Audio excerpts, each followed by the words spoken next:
김현정 의원께서는 어떻게 보시는지? 근데 저 오늘 종일 그 청문회 과정을 틈틈이 봤거든요.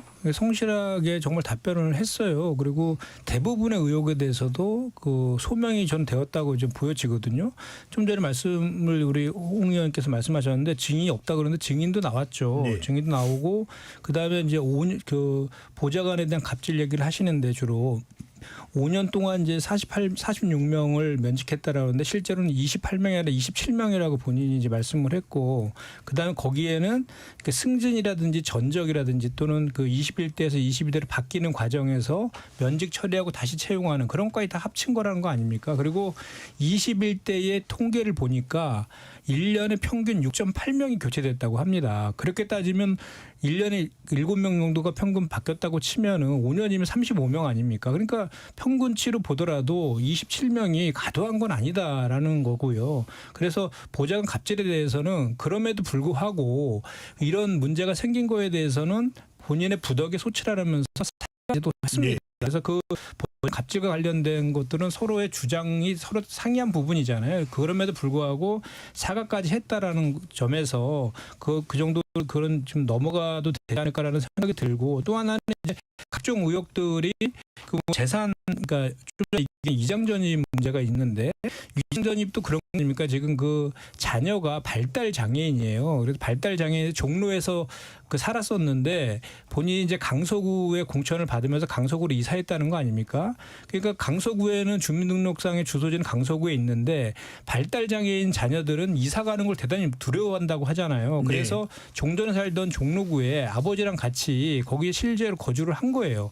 그런 과정에서 주민등록지랑 실거주지가 서로 이렇게 같이 기재하면서 그런 오해들을 불러일으켰다라고 소명도 했습니다. 그것도. 네. 그리고 또 재산 신고 누락과 관련해서도 그 남편이 이제 바이오 벤처 기업의 감사로 재직한 것이 이해 충돌에 해당하느냐에 대해서도 4년 동안 무보수로 일을 했고요. 그리고 국회에서도 이해 충돌에 해당되지 않는다라고 답변도 받았고 또 그 엑셀 세라퓨릭스 대표도 증인으로 나와서 이해 충돌에 해당되지 않는다라고 얘기했습니다. 그리고 거기에서 받은 스톡 옵션이 또 이해 충돌에 해당되느냐에 대해서도 스톡 옵션을 2차례에 걸쳐서 받았는데 한 차례는 취소가 되어서 받은 적이 없고 두 번째 받은 거에 대해서는 강선우 후보자는 그 받은 것 자체를 모른다고 합니다. 말해주셨는데 얼마 받았는지 혹시 알 수 있습니까? 한 주당 6,640원에 그 행사할 수 있는 옵션이 붙은 거죠. 스톡 옵션이. 네. 그런데 그것도요. 그 본인이 후보자는 몰랐다는 거 아닙니까? 그것도 그 한 주당 6,640원에 행사할 수 있는 권리가 있는 것인데 지금 주가가 3,000원대라고 합니다. 그러니까 지금 아직 행사가 되지도 않은 거고 되더라도 50% 손해보는 그런 내용의 스톡 옵션인 거예요. 그조차도 그 후보자는 몰랐다는 거고 그래서 그 문제도 소명이 되었다고 보고 또 두 번째 재산신고 누락에 대해서 뭐 고가 명품 시계 3점을 미신고했다는 것도 500만 원 미만이었기 때문에 신고 의무가 없었다라는 것도 소명이 되었습니다. 그리고 이제 뭐 스쿨존에서 그 이제 그거 속도 위반했다라는 것도 본인이 운전한 게 아니다라고 그 소명을 했고 또 뭐 이렇게 다른 것도 기타 등등에 대해서도 하나하나 이렇게 소명을 했어요.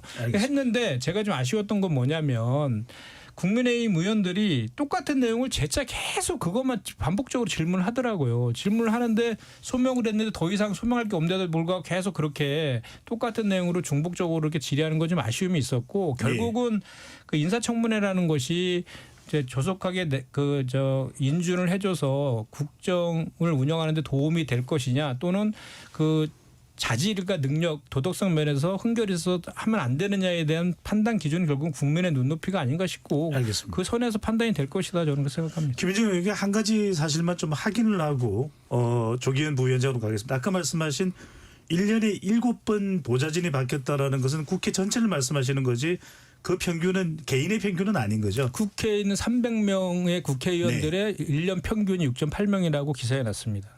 하나의 의원실에서 6.8명인가요? 네, 1년에 6.8명. 그러니까 이거 6.8명이라는 것이 다 포함되는 거예요. 그러니까 예를 들어서 9급에 있다 8급으로 승진해도요. 면직 처리가 되고 다시 재채용되는 절차를 받게 되고 또 의원실에 보면은 저희 방에도 그런 적이 있었는데 이제 승진이 이제 꽉 차 있으면 승진이 적체되면 승진하면서 다른 방으로 옮겨가는 경우도 있어요. 그런 경우도 면직 처리되는 것이죠. 그리고 21대에서 22대로 9명의 보좌진이 있잖아요. 9명의 네. 보좌진이 다 면직 처리되고 다시 재채용되는 겁니다.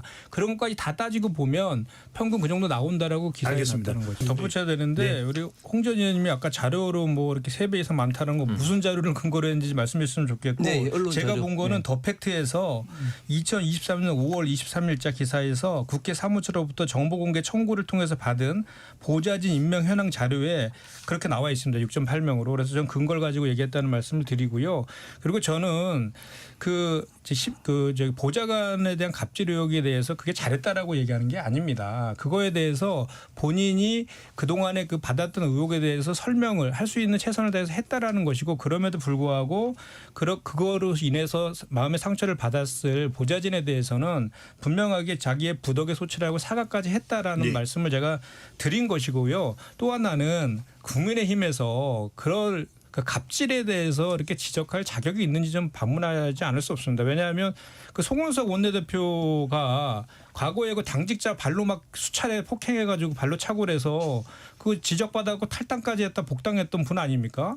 그런 그 당을 대표로 원내대표로 두고 있는 정당에서 보좌관 갑질에서 지적하는 거는 정말 좀 내로남불이 아닌가라는 생각이 좀 들고 제가 말씀드리고 싶은 것은 아까도 제가 그 마지막으로 말씀드렸지만 청문회는 그 여가부 장관으로서 그 자질과 능력을 갖추고 있느냐 도덕성이 있느냐에 대한 평가를 하는 것인데 그 눈높이가 성인군자를 뽑는 건 아니잖아요. 그래서 국민의 눈높이가 필요하다는 것인데 제가 오늘 그 인청을 하는 거를 쭉 본 그 소회에 대해서 말씀을 드리면 그 하나하나의 그 의혹들에 대해서는 네. 본인이 할 수 있는 최대한의 소명을 했다 성실하게 그 말씀을 제가 드리는 것이고 알겠습니다. 그거를 통해서 많은 부분이 의혹들도 해소된 부분도 많더라라는 얘기를 드린 겁니다. 네. 할 말에 책임은 져야죠. 송원석 그 대표가 원대가 아무 얘기 안 했으면 모르겠는데 본인이 뭐라 그랬냐면 장관은 물론이고 국회의원 자격도 없다 그랬어요. 근데 본인은 지금 그거보다 더 심하게 그 영상에 다 나와 있는 그 당직자 폭행하고 알겠습니다. 지금 원내대표를 하고 있지 않습니까? 예. 네, 알겠습니다. 정동영 통일부 장관 후보자 얘기를 해볼까요? 뭐 김현정 의원께 먼저 여쭤보면 계속 나오는 질문은 이 가족의 태양광 관련 사업인데 이 부분에 대해서 이해 충돌에 대해서 정 장관 후보자가 해명을 하고 그런 이야기를 했어요. 좀 가족 생계도 필요했다. 네. 이 대목은 어떻게 보시는지요? 그러니까 그게 이런 거 아닙니까? 영농형 태양광과 관련돼서 그 법안을 발의했는데 그 법안에 정동영 장관이 그 공동 발의자로 이름 올렸다. 근데 공동 발의자가 보니까 82명이더라고요. 거기에 대표 발의자는 아니고 공동 발의자로 저도 이제 다른 의원들이 대표 발의하면서 공동 발의 공발을 해달라고 요청하면 그 법안 아주 그냥 100%다 이렇게 세심하게 보지는 않고 공발하는 경우도 꽤 있는데요. 문제는 뭐냐면 그 아내가 태양광 산업을 했다는 태양광 사업 법인을 운영했다는 거 아닙니까? 5개를. 그 처음에 뭐 20개라고 의혹 제기는 5개로 이제 확인이 되었는데 했다는 것인데 그 태양광 법인은 그 영농형 태양광과는 상관이 없는 일반 태양광 사업이었다는 거죠. 그래서 이 법안과는 이해 충돌 문제가 일어나지 않았다는 것은 분명히 이제 확인이 되었죠. 이제 그럼에도 불구하고 이제 정동영 후보자 같은 경우에는 노후 자금을 마련하기 위해서 태양광 사업을 했다라는 그 말씀을 이제 덧붙여서 한 것이죠. 네. 그래서 그거에 대한 소명은 좀 이루어졌다 저는 이렇게 봅니다. 통일부의 명칭을 바꾼다면 어떤 명칭으로 바꾼다는 의미일까요? 그러니까 남북 관계는 이제 평화로운 그러니까 남북 관계가 사실 전쟁이 이기보다는 남북 관계가 개선이 돼서 평화를 유지하는 게 중요하잖아요. 네. 그렇기 때문에 평화통일부 평화자를 붙이는 것이 어떠냐라는 것이고 이제 그런 얘기를 했어요. 그러니까 이제 그 우리 평화 정착이 5천만 우리 국민의 지상 명령이고 지상 과제. 라면 그 통일을 마차에 비유하고 평화를 네. 말에 비유했어요. 그래서 마차가 말을 끌 수 없고 말이 앞에 가야 하는 것이라면서 평화가 무엇보다 중요함을 이렇게 강조하면서 이제 그 정동영 후보자가 얘기를 한 것인데요.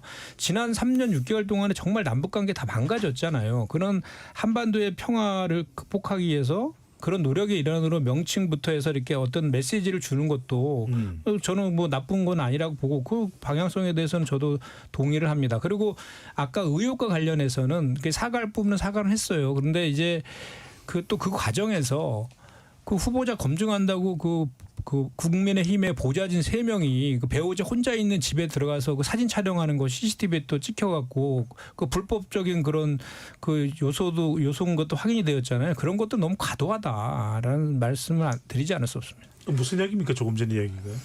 그 국민의힘 보좌진이 3명이 그 네.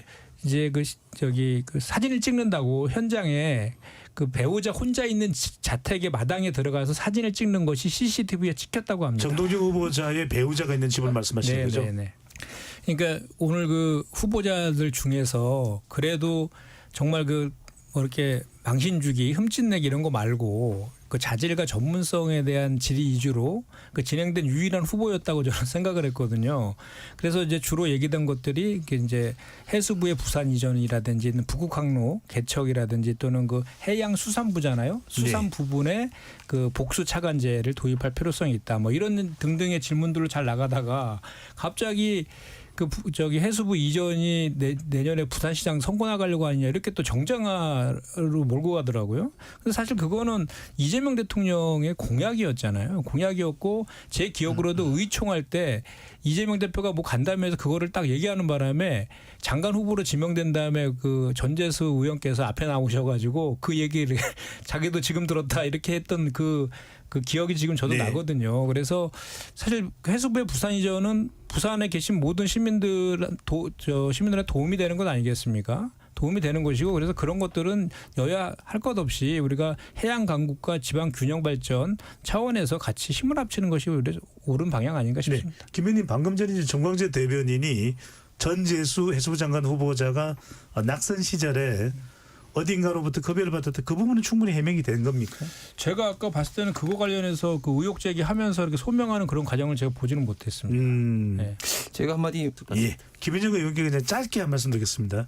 대체로 지금 이 민주당의 시각에서 나오는 전망은 낭만은 단 한 명도 없을 것이다라는 전망이 나오는데 대체로 이제 민주당 내부에서도 그렇게 생각들을 하고 계십니까? 저희는 그런 기대를 갖고 있죠. 그런 그 희망과 기대를 갖고 지금 하고 있고 결국은 그 청문회 과정에서 그 계속해서 말씀드린 거지만 후보들이 이제 소명할 것은 후보의 책임이잖아요. 후보가 성실하게 소명하고 그거에 대해서 이제 국민 눈높이에서 판단하는 영역이 남아 있는데 제가 봤을 때는 가장 지금 국민의힘에서 타겟으로 삼는 후보가 강선우 후보하고 아마 그 이진숙 후보인 것 같아요. 네.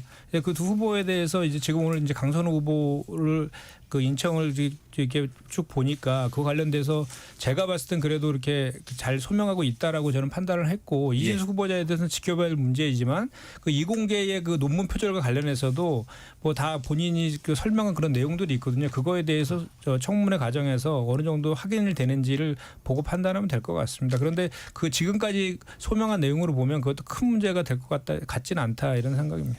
김 의원님은 어떻게 보시는지 지금 홍 전 국민의힘 의원께서는 이렇게 윤석열 전 대통령을 연거푸 수사하는 것은 또 소환하는 것은 과잉 수사고 인권 침해다라는 말씀을 주셨습니다.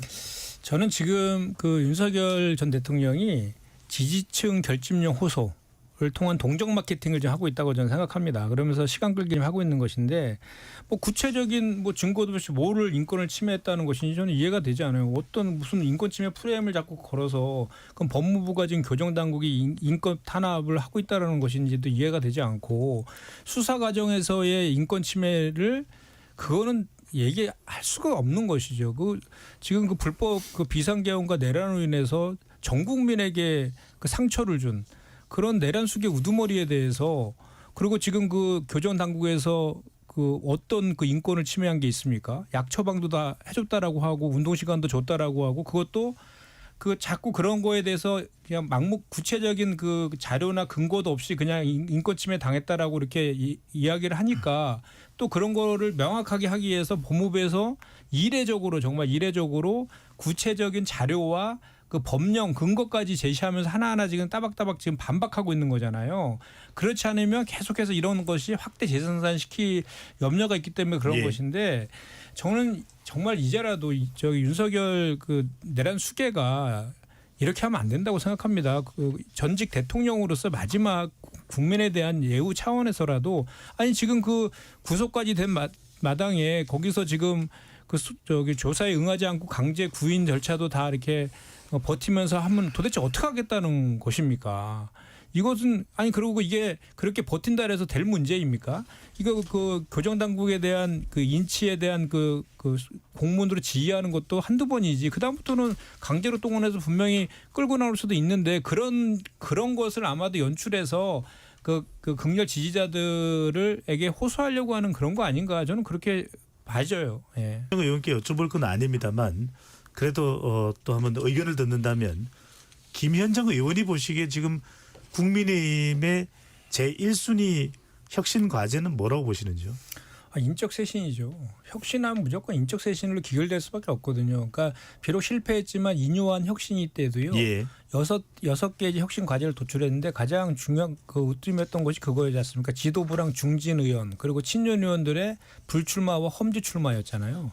결국은 용두사미로 끝나고 실패했지만 결국 인적 쇄신 없는 혁신은 그거는 뭐 그 인고 없는 바나 똑같다라고 볼 수밖에 없고 기본적으로 지금 그 혁신위는 이제 아마도 그 이제 똑같이 용두사미로 끝날 가능성이 거의 기정사실처럼 된 것 같은데 왜냐하면 송원석 그 원대가 그렇게 얘기하잖아요. 인적 쇄신에 반대한다고 명확히 하고 있고 백서부터 만들려고 하잖아요. 네. 지금 뭐 한 달 반도 안 남았는데 한 달 좀 남았는데 백서부터 만들려면 백서 만들다 끝날 거 아닙니까? 그리고 지금 당권 주자로 거론되는 장동혁 의원이라든지 나경원 의원들도 왜 자꾸 사과를 하냐 그러면서 오히려 그 반론을 제기하고 있지 않습니까? 이런 상황에서 혁신위가 성공한다는 것은 그것은 뭐 불가능하다라고 저는 그 생각을 하고요. 지금 좀 아쉬운 것은 뭐냐면 지금 국민의힘의 지지율이 지금 10%대까지 떨어져 있지 않습니까? 지금 4년 8개월 만에 처음이라고 그렇게 하고 있는데 그런 당의 위기감에 대해서 그 위기의식을 그 느끼지 않는 것 같아요. 적어도 그 저기 TK나 그 PK나 그 친윤 의원들 사이에서는 그래서 오히려 당권이나 또는 3년 뒤에 있는 총선에만 관심 있는 거 아니냐라는 그 비판들이 언론 보도를 통해서 많이 나오더라고요. 그런 게 실제로 지금 그 현주소 아닌가 이런 생각이 그런데 김 의원님 이렇게 좀 조용한 게 인사청문회도 상당히 국정에 또 좀 부담이 혹 될 수도 있으니까 전당대회만큼은 조용히 해라 이렇게 내부 좀 단속이 있는 겁니까? 아니 지금 후보가 둘일 뿐이지 전국을 다니면서 엄청 열심히들 하고 계세요. 네, 크게 부각은 지금 안 되고 있는 것 같아서. 아무래도 그 우리 이제 누가 되든 간에 또 둘 다 후보가 다 친명 후보들 그러니까 아무래도 관심이 좀 덜한 것 같긴 합니다. 근데 이제 일부에서는 이게 명심을 얻는 전쟁이다 뭐 이런 얘기까지 표현하던데 이재명 그 대통령께서 명확하게 그 정리를 해줬죠. 명심은 둘한테 다 있다. 이기는 편이 내 편이다. 이렇게 예. 얘기를 해서 명심과 관련된 거는 이제 이 두 후보한테 다 있다라는 것이 이제 이재명 대통령의 발언을 통해서 확인이 되었기 때문에 결국은 그 두 후보가 좀 전에 얘기한 것처럼 그 우리가 이제 그 대의원 권리당원 여론조사로 하는데 결국은 당원 70% 여론조사 30%거든요. 여론조사 30%도 역선택 방지 조항이 있어요. 그러니까 결국은 당원 120만 당원들이 선택하는 것인데 결국은 당원들이 누가 더 이재명 정권의 성공을 뒷받침할 수 있는 후보이냐 갖고 이제 그 판단을 할 것인데 결국은 그 두 후보가 주장하는 내용들도 비슷하거든요. 검찰 개혁, 언론 개혁, 뭐 그리고 내란 종식, 민생 개혁 등등 비슷한데 결국 이런 것들을 누가 더 잘할 능력을 갖고 있느냐에 대한 판단인데 그 판단은 결국은 세 차례에 있는 방송 토론에서 결정될 가능성이 높습니다. 그리고 우리 120만의 그 당원들이 가장 많은 곳이 수도권하고 호남이거든요. 예. 그리고 수도권과 호남 그리고 방송을 통해서 이 그 당원들의 표심이 결정되지 않을까 저는 그렇게 생각합니다. 예. 김 의원님 그래서 누굽니까? 지금 그건 제가 대답할 수 있는 상황이 아닌 것 같습니다. 네.